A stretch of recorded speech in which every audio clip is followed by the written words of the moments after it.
as mensagens. Então, qualquer coisa que apareceu depois disso, foi considerado mensagem espírita.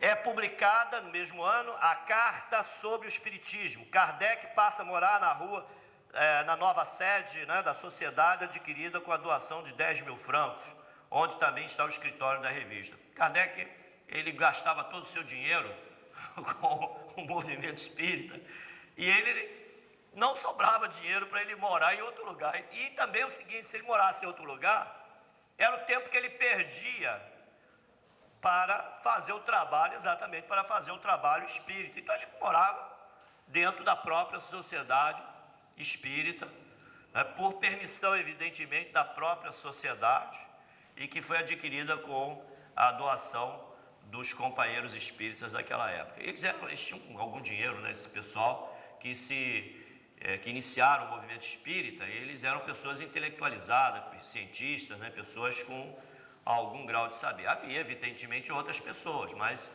esse grupo é que sustentava o movimento espírita. Em 1861, lançamento de O Livro dos Médiuns, queima de livros espíritas na Espanha, por ordem do Santo Ofício. O famoso Auto de Fé de Barcelona, a 9 de outubro. E ocorre também a viagem a Bordeaux. E a sociedade inicia uma subscrição para ajudar operários com dificuldades financeiras. Aí começa a surgir a preocupação de Kardec com a questão da caridade, né? Da parte assistencial que precisaria existir dentro do movimento, que faz parte do próprio movimento espírita. Kardec, em 1862, visita Lyon e mais 20 localidades por 7 semanas, assistindo mais de 50 reuniões. Surpreende-se com o intenso crescimento do espiritismo em Bordeaux e Lyon, e é acusado de utilizar recursos da sociedade para fazer suas viagens. Ele, na verdade, consegue provar que fazia as viagens com seus recursos. Isso existe, né? A gente joga lama em cima dos outros, né? Sem saber exatamente, porque vê as coisas superficialmente. É o cara viajando, né? Para lá e para cá. Mas esquece que ele morava na sede, não pagava aluguel, então sobrava o dinheiro para ele aplicar nas outras coisas espíritas. Foi por isso que ele foi morar na própria sociedade, porque assim sobrava dinheiro para editar os seus livros, que não eram editados de graça. Não existia editor espírita e eles cobravam. Então Kardec precisava do dinheiro e assim ele também conseguia economizar algum. E essas viagens foram muito importantes, porque essa de 1862 fez surgir um livro extraordinário que ninguém lê, que é Viagem Espírita em 1862. Tem espírita que não lê esse livro com medo. Não sei porquê, né? Tem medo de alguma coisa, tem medo da consciência, né? Que vai ser mexida. Mas eu vou botar algumas coisas do livro aqui. Adiante, já passou? Não. 1863 faz um balanço das comunicações mediúnicas. Olha, isso aqui é extremamente importante porque é um grande exemplo. Ele faz um balanço das comunicações mediúnicas, já recebidas, mais de 3.600 mensagens. Quantas ele publicou? De 3.600. 3.000 tinha moralidade irretocável. Moralidade irretocável. Moralidade é uma coisa. A parte científica, a parte de coerência é outra coisa. Mas apenas 300 se consideravam publicáveis. Só 300. E somente 100 tem um mérito que considera excepcional. O resto, a que não tem mérito excepcional, pode ser criticada de uma forma bastante ampla. As outras também, mas só que se você for criticar as outras 100, você não vai encontrar absolutamente nada que possa ferir a sua validade. Por isso que ela é considerada excepcional, porque passa por todos os crivos de apreciação possível. Os livros espíritas entram no index da igreja. E a Sociedade Espírita de Bruxelas homenageia Kardec. Essa Sociedade Espírita de Bruxelas, ela teve uma importância bastante grande depois que Kardec desencarnou. Diante dos ataques da Igreja Católica, o codificador desaconselha a continuidade da polêmica, afirmando que o Espiritismo quer ser aceito por livre exame e não por imposição ou violência. Essa era a posição de Kardec naquele tempo. Hoje se utiliza a violência no centro espírita. Tem grande número de centro espírita. Eu já fui expulso de centro espírita algumas vezes. Mas não estou nem aí, né? Não estou preocupado com isso.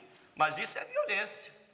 Não é exame. Por que não examina o que o cara está dizendo? Se o cara é contrário às suas ideias, o que você tem a fazer não é expulsá-lo do grupo, é sim estudar detidamente se as ideias deles procedem, porque muitas vezes ele pode estar com a razão e nós estarmos equivocados. Nós não vamos nunca nos colocar como donos da verdade, porque se fizermos isso, esse tipo de procedimento nos leva a se posicionar como dono da verdade, embora não conscientemente, mas inconscientemente está fazendo dessa maneira. Então é preciso muito cuidado.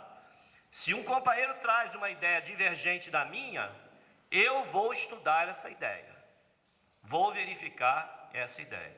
E algumas vezes eu tenho encontrado no meu caminho pessoas que me apontam falhas gritantes que eu não tinha observado. E se eu ignorasse a palavra desse companheiro, eu continuaria incorrendo no mesmo erro. E, no entanto, o companheiro me fez ler aquilo, eu fui na codificação, fui examinar direito e vi que eu estava equivocado.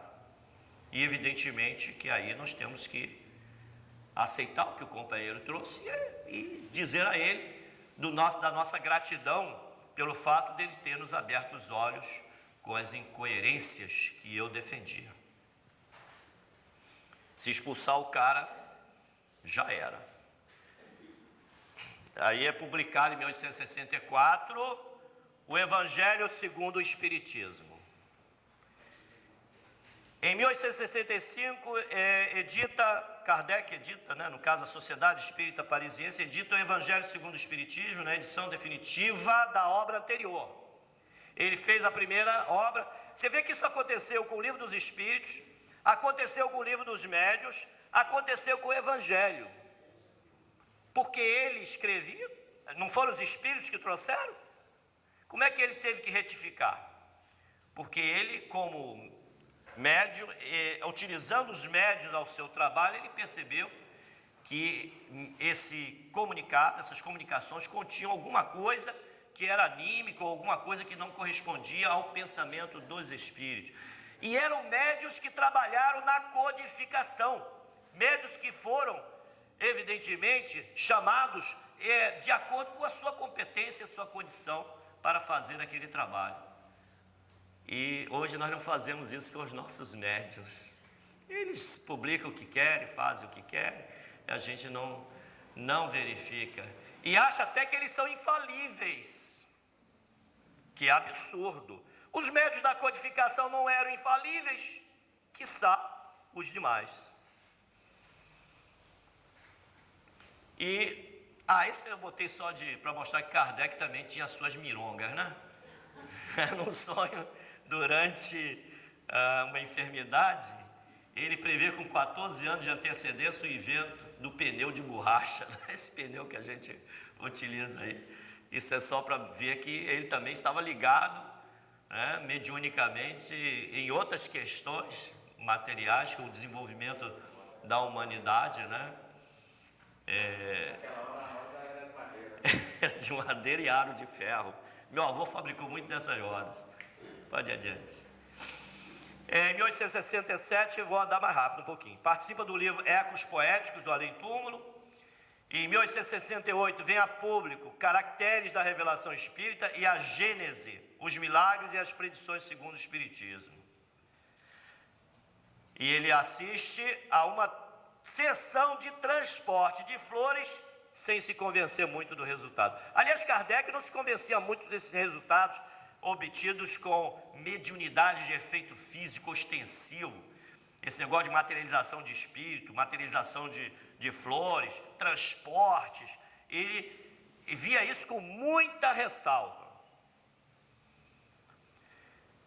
Em 1869, redação final de Constituição do Espiritismo, em que trata da sua sucessão. Faz uma estimativa dos espíritas em todo o mundo, 6 ou 7 milhões, mais ou menos. E vamos adiante, aí o restante é só informações. E em 1890 ocorre a publicação em obras póstumas, depois da morte de Kardec, evidentemente, né? Porque senão não seria póstumo. E foi publicado por interferência direta da Amélie Baudet, que era esposa do Kardec, mas não foi publicado pela Sociedade Espírita Parisiense, sim pela Sociedade Espírita de Bruxelas, porque a Sociedade Espírita Parisiense, com a morte do mestre, foi embora, acabou. Bom, agora é duro, né? Agora é problemático. Tem duas linhas ali. Uma linha é reta, Kardec. Está lá, Doutrina Espírita codificada por Allan Kardec. Muito bem. E aqui do lado tem a doutrina espírita brasileira. Há um desvio. Em momento algum, o movimento espírita brasileiro seguiu Kardec. Primeiro porque não adotou os mesmos critérios que Kardec adotava para a seleção das mensagens que deveria compor o livro espírita. Não adotaram os mesmos cuidados que Kardec tinha no trato da mediunidade, com a verificação das mensagens mediúnicas. Eles passaram a não examinar as questões. Começou com José Bonifácio, em 1844, não quer dizer que a FEB foi fundada em 1844, não. Ela, apenas um movimento espírita, tá lá, não botei FEB não, botei doutrina espírita, tá? Movimento espírita. Já nasceu com a época de José Bonifácio, patriarca da independência, cultor da homeopatia, é também um dos primeiros experimentadores dos fenômenos medianímicos no Brasil. Ele começa a fazer os experimentos no Brasil. Em 1873, já se acentua o desvio provocado pelo abandono dos critérios kardecianos, determinados pelo Espírito Erasto para avaliação das mensagens mediúnicas dos fenômenos espíritos. Isso puxou o movimento para cá, né? E temos também no mesmo ano a adoção de os 4 evangelhos como livro de estudo superior às obras da codificação, instituindo-se pela FEB curso superior de Espiritismo. Era Rostang, não Kardec, tá? E fora desse alinhamento está o Marquês de Maricá, que publicou um livro com os primeiros ensinamentos de fundo medianímico divulgados no Brasil. Não eram livros espíritas, hein? Nem o José Bonifácio também fazia espiritismo. O Marquês também não se preocupava muito com essa questão que ainda não tinha surgido. O espiritismo não tinha sido codificado, não podia ser espírita, né? Pode ir adiante. Em 1853, no dia 14/6, é publicado na seção exterior do Jornal do Comércio do Rio de Janeiro notícias sobre as mesas girantes. Aí começou mesmo a febre a tomar no Brasil, né? No dia 1865, em Salvador, é instalado o Grupo Familiar do Espiritismo, o primeiro centro espírita do Brasil. Luiz Olímpio Teles Menezes preside uma sessão mediúnica, onde se recebe a primeira página psicografada, assinada pelo Anjo Brasil. Sumiu o Anjo Brasil. Será que ele morreu? Sumiu o Anjo Brasil. Não, ele foi rebatizado. Vocês vão ver. Luiz Olímpio publica Eco de Além Túmulo, Monitor do Espiritismo no Brasil, o primeiro jornal espírita do Brasil. Eu botei entre aspas, né? Porque o espiritismo está lá naquela linha, lá, ó, Kardec. Aqui tem uma coisa parecida. Funda-se por inspiração do Espírito. Aí eu botei uma setinha lá, ainda não era anjo, hein? Do Espírito Ismael, a Sociedade de Estudos Espírita, Grupo Confúcio, uma finalidade do grupo era escolher o protetor espiritual do Brasil. Foi escolhido por eles. O protetor espiritual do Brasil foi escolhido por eles. Não foi Jesus, só esse aqui, não, foram eles que escolheram. Ok? Isso está na história do Espiritismo, quem quiser pode pesquisar, porque eu não estou inventando história, não. Joaquim Travassos traduz para o português o Livro dos Espíritos, passando a Adolfo Bezerra de Menezes, que achou o conteúdo do livro familiar. Alguém me fez uma observação familiar. Será que ele já tinha tido contato antes? Mas não houve tempo, né? Só se ele tivesse ido à França, na época da publicação, porque não dava tempo de desencarnar, ele já estava, né, com uma idade que isso não condizia. Mas tudo bem, ele achou o livro familiar, ele achou algumas questões, talvez, familiar, né? Adiante. Em 1840, ao influxo da falange de Ismael, já estava aí a falange de Ismael implantada. Acho que aí o cara já estavam cogitando na escolha, esse cara vai ser o escolhido, é o dono da falange e tal, né? Então é ele que vai ser o representante do Brasil espiritual. Em 1884, a Federação Espírita Brasileira foi fundada no dia 2 de janeiro de 1884 por Augusto Elias da Silva, que um ano antes já havia fundado a revista Reformador. Algumas dessas informações eu fui tirada do próprio Reformador, que saiu uma edição especial sobre históricos, 100 anos da FEB, lembra? Eu guardo esse negócio todo. Tem lá pilhas de revista, enquanto o cupim não destruir, ela vai estar por lá. Então eu tirei de lá. A primeira sede, tem a primeira gestão de Bezerra de Menezes como presidente da Federação Espírita Brasileira. Bezerra foi um espírito irretocável, isento de qualquer, eu diria, reprovação de qualquer pessoa, porque é o espírito daquele que age da forma, que viveu da forma como ele viveu. Ele realmente foi um cidadão, entre aspas, do Cristo, né? Mas ele teve contato com o espiritismo meio torto, e ele não tem culpa disso. Ele aprendeu assim, é a coisa que você aprende na escola, dificilmente você vai se livrar dela, né? Então, o Bezerra de Menezes ele não pode ser responsabilizado pelo rustanguismo no Brasil, não, de forma nenhuma. Tanto que depois, nas suas psicografias, que são tidas como válidas, né, realmente coerentes, ele fala kardecizar, por quê? Porque ele sabe que ainda faltava kardecizar o movimento espírita, poxa, e ninguém dá atenção a ele. Os caras veneram o velhinho apenas como, né, santo, mas esquecem de cumprir aquilo que ele ensina, de verificar o que ele ensina. Kardecizar, ele está dizendo, volta para lá. E isso nós temos que compreender. Podem assistir 1000 vezes o filme do velhinho e essa concepção não muda, porque isso mostra no filme, né? Isso você tem que observar através da sua leitura crítica. Bom, a primeira sede própria da FEB e tal, foi em 1911, aquela sedezinha que tem lá na Rua Passa. Uma vez eu fui lá, me fizeram levantar para fazer o culto à Ave Maria, mas tudo bem, depois eu fui lá, comprei uns livros, fui embora, né? Na década de 70 eu não era tão rigoroso como sou hoje, mas atualmente no prédio histórico funciona a seccional, tal, livraria e por aí vai. Pode ir adiante. Vamos para coisas que interessam. Tem uma bomba aí, né? Tem uma bomba. Não vou me expulsar por causa disso não, porque eu estou sendo fiel à história, hein? Bom, se alguém quiser me expulsar, pode fazê-lo, mas vai ter que provar que eu estou errado com Kardec, viu? Que eu estou sendo incoerente com Kardec, isso sim. Aí eu vou aceitar reestudar, vou para casa estudar. Em 1931 ocorre a primeira psicografia de Francisco Cândido Xavier, poema atribuído a Casimiro Cunha. Aí vai. Não foi examinado se era do Casimiro Cunha, não, foi aceito. Francisco Cândido Xavier edita seu primeiro livro, Parnaso Além Túmulo, uma coletânea de 59 poemas assinados por 14 grandes poetas brasileiros já falecidos, tal, e cita alguns aí que são famosos, né? Também foram aceitos sem exames. Também é difícil examinar a poesia, né?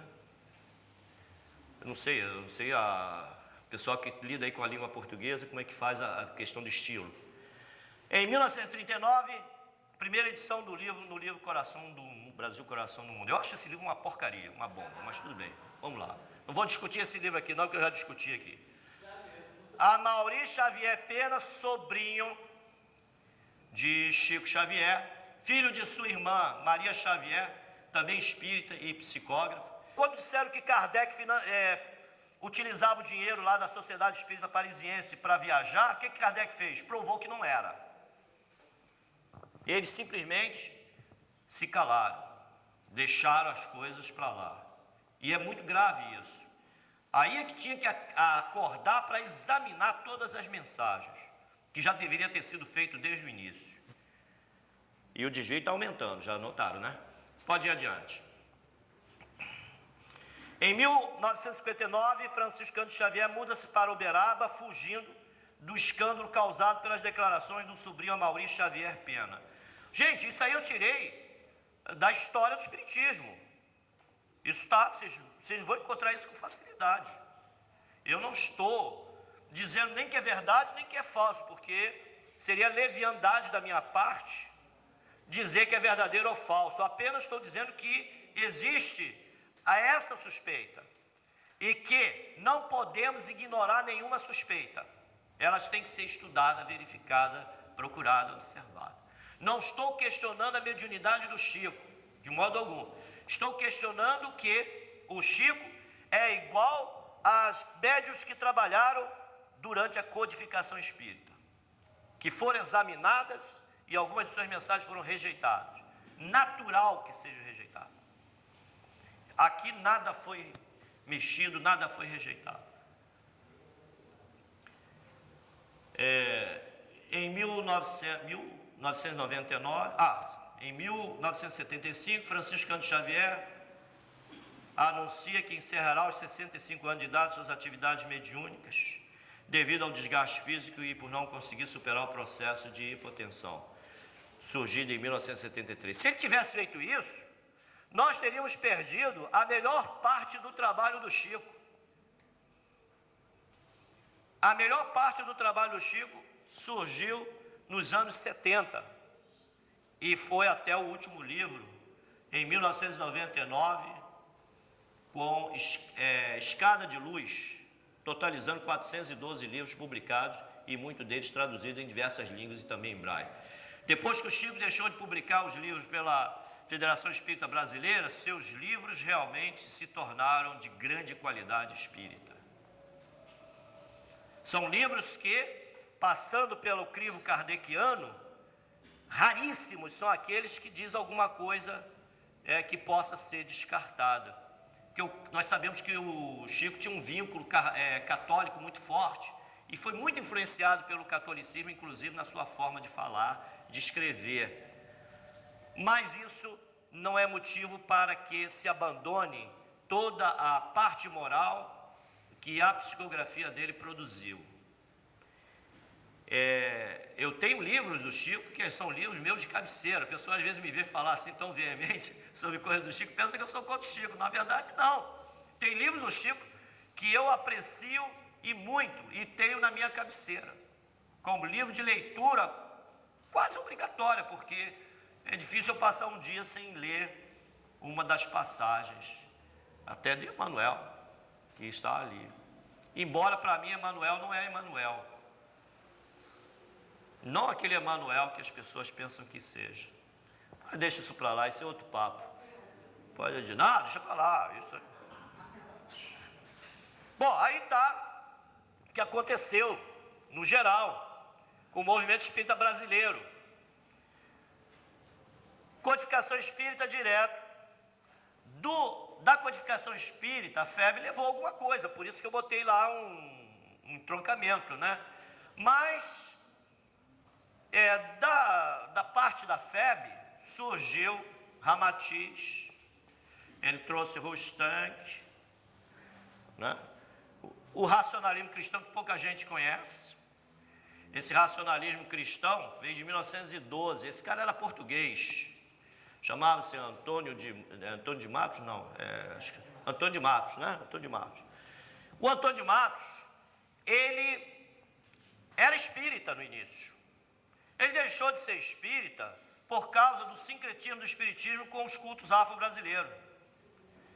E algumas questões que ele não aceitava, principalmente com algumas coisas do evangelho, que era da forma como era praticada, e também por causa do problema dos 4 evangelhos. Ele funda o racionalismo cristão, que tinha outro nome, agora é racionalismo cristão. É o Redentor, tinha cultura racional, né? Não é aquela cultura racional lá de Nova Iguaçu, não, viu? Então, essa doutrina veio de 1912, está por aí, tem São João, tem um centro redentor, né? Eles fazem umas práticas engraçadas, né? Mas, bate lá, né?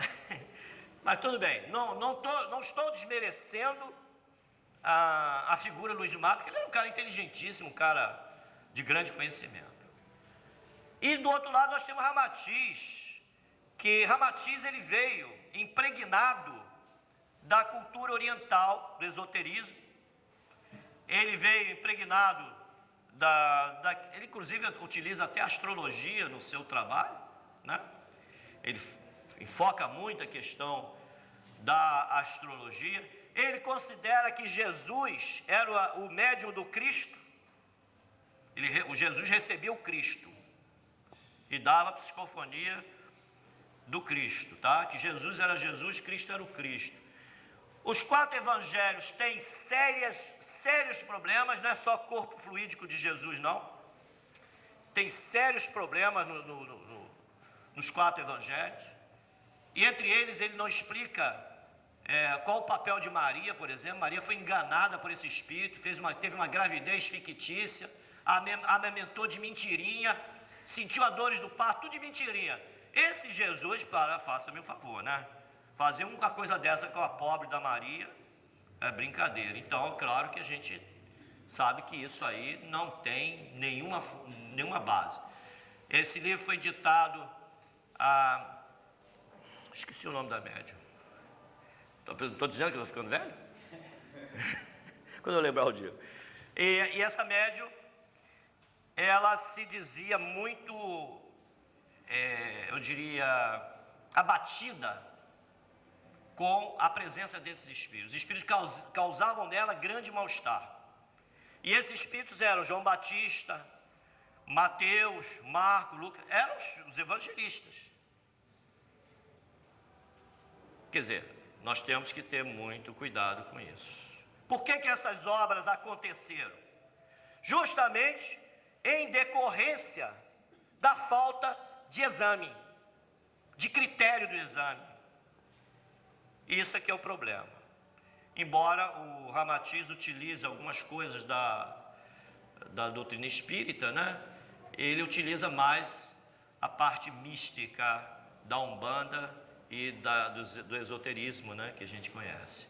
E agora surge uma grande novidade, que é Hermance Dufour. Foi médium na época de Kardec. Ela psicografou algumas obras atribuídas a São Luís. Essas obras, esses textos, textos, né? Eu examinei alguns desses textos, ainda estou examinando com cuidado cada um deles. E alguns passaram no critério de escolha do Kardec e passaram a fazer parte da codificação espírita. Mas, na época, como médium, ela tinha sérios problemas de saúde. Inclusive, achavam até que era louca. Se pensou que era em função do processo mediúnico. Mas a gente tem que ter muito cuidado com isso, porque os próprios critérios médicos naquela época eram critérios que não são como hoje. Talvez hoje ela não fosse considerada louca, é apenas médium. Mas alguma coisa aconteceu com ela que ela desapareceu da codificação. Num determinado tempo, as mensagens de São Luís passaram a ser dadas por outro médium. Ela foi substituída por Kardec. Ou ela foi substituída por Kardec, ou ela se mudou para outro lugar, ou se casou e o marido não aceitou que ela continuasse participando no processo da codificação.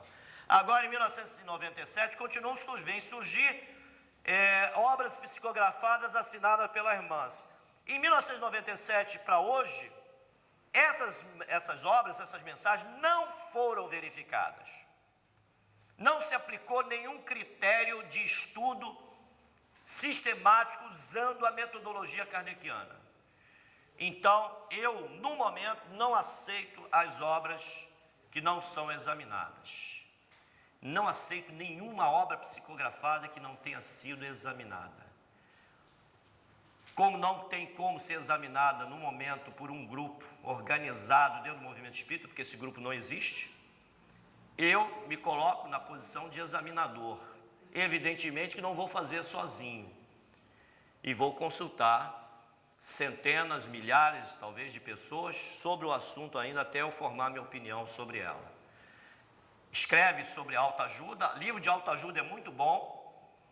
Paulo Coelho já vendeu 105 milhões de exemplares no remédio psicógrafo. Os livros dele tem livros muito bons e tem livros que são uma porcaria. Mas a parte de autoajuda pode até convencer. E convence. E ajuda. Porque elas não estão aí à toa. Traz algum benefício para quem acompanha, para quem lê. Então, os da Hermance, ela tem essa característica de autoajuda. Mas eu vou precisar ler os seus livros até decidir exatamente de que lado ela está. Se ela está naquela linha ou se está nessa linha. Por isso é que eu coloquei a parte. Ainda tem o ramal de Pietro Baldo. Não, mas o ramal de Pietro Baldo está ligado ao rustanguismo da FEB. Está na mesma linha da FEB, tá? Pode ir adiante. Bom, vocês controlam o tempo, porque eu sou negócio de relógio. Se deixar, eu falo 10 anos. Tem mais 10 minutinhos para a gente fazer um lanche. Tá. E tem uma parte aí que no meio das perguntas eu vou continuar, tá? Vou responder algumas perguntas, não, mas vou desenvolver o restante. Eu estou ficando cego também. De acordo com o livro dos Médiuns, de Allan Kardec, capítulo 24, a identificação dos espíritos é uma das grandes dificuldades do espiritismo, uma vez que entre eles encontramos todos os defeitos da humanidade, incluindo-se a astúcia e a mentira, que utilizam se apresentarem sob nomes respeitáveis para inspirarem maior confiabilidade. Esse é o motivo pelo qual eu tenho que examinar mesmo, não é simplesmente aceitar. É estudar, discutir com outras pessoas, pegar os livros da codificação, verificar se não há nenhuma contradição, pegar o trabalho que foi feito como São Luís, verificar se não há nenhum problema. Isso tem que ser feito. Esta é a razão por que não podemos acreditar na autenticidade de todas as assinaturas. Isso quem está dizendo é Kardec, não tem nada com isso não.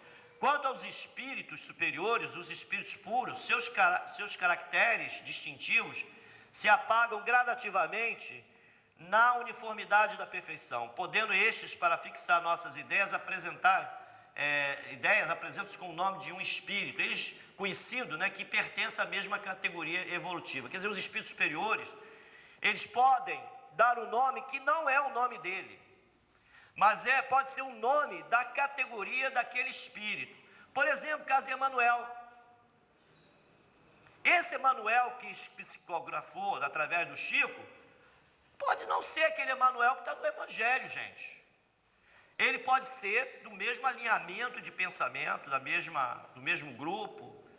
Então eles colocam lá, eles podem fazer isso. Não há nenhum problema que ele se identifique dessa maneira. Porque para os espíritos esses nomes são apenas para nos satisfazer, e não a eles. Os espíritos só enganam os que se deixam enganar. Mas é preciso ter olhos de mercador de diamante para distinguir a pedra verdadeira da falsa. Ora, aquele que não sabe distinguir a pedra fina da falsa se dirige ao lapidário. Quer dizer, se nós não temos condição de resolver as nossas dúvidas sobre aquele espírito, o que a gente faz? Procura as pessoas que a gente acha que possam atuar como lapidário, como pessoas que possam nos ajudar. Mas é preciso a gente ter cuidado, porque os espíritos enganam. Porque uma vez eu entrei pelo cano nessa história, né? Numa reunião mediúnica, eu estava acostumado a conversar com um determinado espírito, aí daqui a pouco, um dia lá, estou conversando, né, animadamente, o assunto, aí no final, ele disse assim, eu vou embora Vou embora porque você não descobriu que eu não sou quem você pensa que é. Você está pensando que eu sou fulano? Não sou não. Eu não sou não. Sou um outro espírito. Estou te mostrando apenas que é fácil enganar aqueles que ouvem os espíritos, que consultam os espíritos. Aprenda isso. Isso é uma lição que você vai ter que levar para o resto da sua vida. E que vai ser a lição que vai nortear seus estudos espíritas. Ele me enganou para me dar uma lição, né, brutal de moral, e fui altamente convincente. Sem dúvida nenhuma. E a partir daí eu comecei a mudar, a examinar com mais cuidado as mensagens. Porque dizia que era Chico das Couve, para mim era Chico das Couve. Eu ficava satisfeito.